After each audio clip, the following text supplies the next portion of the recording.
I'm Lori. I'm David. And this is Mermaid and Jedi Adventures.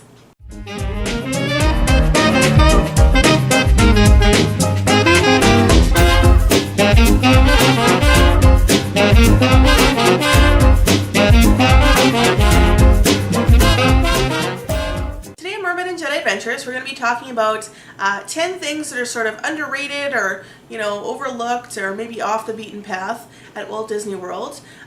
We got this idea from Pam of Roam with Pam and Bill. They have a YouTube channel here. Thanks so much for making the suggestion. She also has amazing artwork, pam.hilltunin on Instagram. So you should check out some of her amazing Disney-inspired artwork. We'll make sure we link them down below. Yeah, absolutely. So we're going to, without sort of any order, like this isn't in our top order, it's just 10 things that we really think are top things to do. Mm-hmm. We're going to start... I remember our first thing is the Great Movie Ride. Yeah.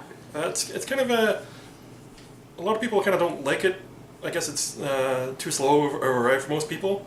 It's an interesting ride. It's kind of really depends on the cast member who's driving the machine. I don't know, what is it called? Is it kind of like a big giant movie theater thing, or it's like... The tram? Yeah. Is that what it is, the tram? I don't know. The machine. It's the machine. It's the machine when it makes the ride go.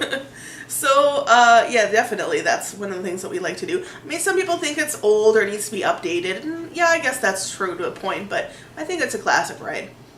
Another thing that we like to do is there is a quick service restaurant in Disney Springs called B.B. Wolf & Co. And it is a sausage company, and it's not just your usual sort of, Casey's Corner hot dogs, although Casey's is great, but it is different types of like German sausages, Bavarian sausages. They have sort of a sampler platter, or just you can have like a foot long, different beers, different drinks. So it's a little bit out of the way because it is in Disney Springs, but it's way on the end by where the docks are, like the Christmas store, and even maybe past the Christmas store, but on the docks, on the way to the transportation when you can take the boats to the Port Orleans resorts. Yeah, it's kind of out of the way for most people because you're probably going to be coming in the other way by bus or by taking your car. Yeah. So you're kind of on the completely opposite side of where it is. So unless you're like, taking the boats from Port Orleans or the French Quarter, you're not going to probably be anywhere near it. So it's out of the way, and it's a great place to go to. So the next thing is the details that go into the queues. Make sure that when you're looking at the queues to sort of look all around, look up, look down, look to the side. There's some really unique details and different pieces of artwork, or just sort of like little, almost like Disney inside jokes or hidden Mickeys to look at. Yeah, it's kind of a little bit underrated, mostly because people aren't paying attention to these things. Yeah. Most of the time they're like mostly, paying attention to, keeping track of their kids, if they're on a ride as kids, or watching their clock, or checking their phone, or moving over the line, looking at more focused on the line than their surroundings in the line. Another thing we like to do is living on the land. That's kind of the ride in Epcot that I showed. Kind of goes through a bunch of plant technology and planting. I can't say that word. Agriculture. Greenhouses? Yes. Go with greenhouses. Okay. It's a fun, it's kind of out of the way in Epcot kind of thing, and it's a fun ride to go through. It kind of shows how they, that you can grow a lot of food in a small little space. Yeah. And some of the food that they grow actually ends up in the restaurants, like in Epcot, which is really cool. Yeah. So the next thing is the shows. Yeah. The shows may not be really underrated, but I think they're more bypassed for most people because they want to go to the rides instead. Yeah. If you take the time out to see some of the shows are awesome. And I think that kind of hand in hand with the shows. So the shows that we've really enjoyed are like Beauty and the Beast, Finding Nemo, and The Lion King are fabulous. But even some of the little shows, like the little shows, I said Joe's because I'm thinking of the Jaminators from Epcot, and there's also like, people on Main Street who are performing. There's just little sort of like interactions all throughout the parks, and they're just really great. Just take the time to sort of appreciate them and just try and interact with the cast members who are trying to engage you. Another thing we like to do is kind of just people watch. It's kind of seeing other groups of families and friends and people coming out to the parks.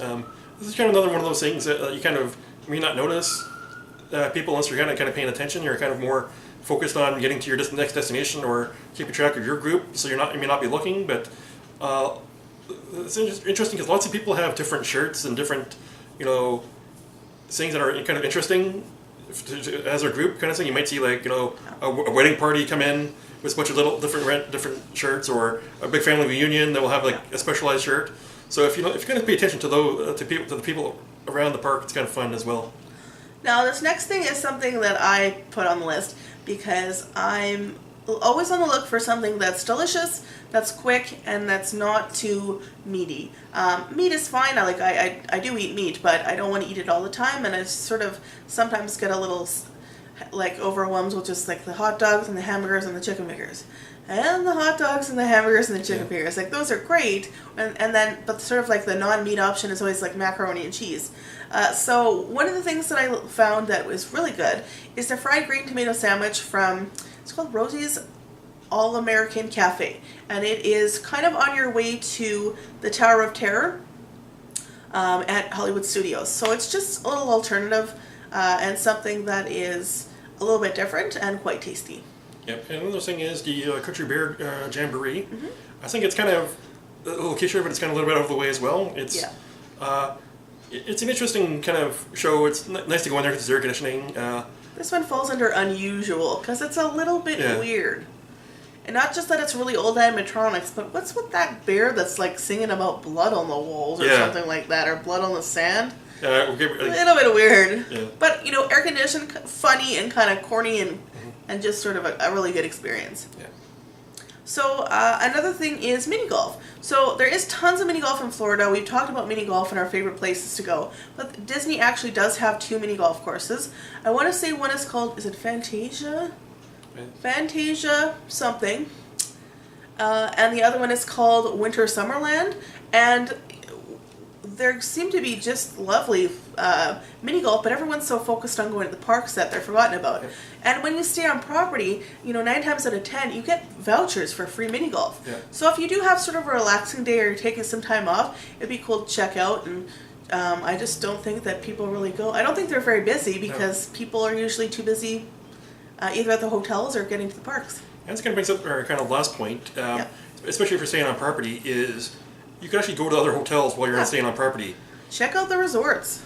Yeah, you can basically, if you're, say you're at Pop Century, you can drive to another hotel and go to the visitor parking and just look around. Yeah. This might be more interesting during Halloween and Christmas, but like the lobbies themselves are all different kind of features depending on the hotel you're at. Even just checking out like going by boat or by bus or taking the monorails. Like if you're going to, I don't know if you need to have a reservation at the fancy ones, like at the deluxe hotels. We've only ever gone if we've had a dining reservation there. But it's not to say that you couldn't just hop on a monorail from the Magic Kingdom or Epcot and just check out the hotels just to look around. You're allowed to go look there. No one's going to kick you out even though you're not there. Also in the Grand Floridian, there's another second Basin store in there. That's like the Basin White store that has slightly different products. So I love Basin. So that's something to check out as well. So just, even if it's just like your dream resort, because we certainly can't afford, $500, $600 a night for a hotel room, but we can sure look at it and pretend like we're staying there. And if you do have a car, I think most places have like a 2-hour visitor parking location somewhere, so you can always go by and check them out. For sure. So those are just some things that, you might not have thought about when you think about Disney right off the hop. You think, rides, theme parks, hotel stays. You don't necessarily think about those things. So we hope you enjoyed this video. Please give us a thumbs up if you did. We put out new videos every Friday, and we will probably maybe be putting out some vlog videos. Yes, that's what I was going with. In the next little while, because we're going to Disney pretty shortly for our January trip. Basically, this is our bonus Disney trip. Yeah. So look forward to that. It's going to be interesting. There's going to be a new welcome show because of the some changes they're making. So look forward to that. Excellent. So until we talk to you next time, take care. Take care.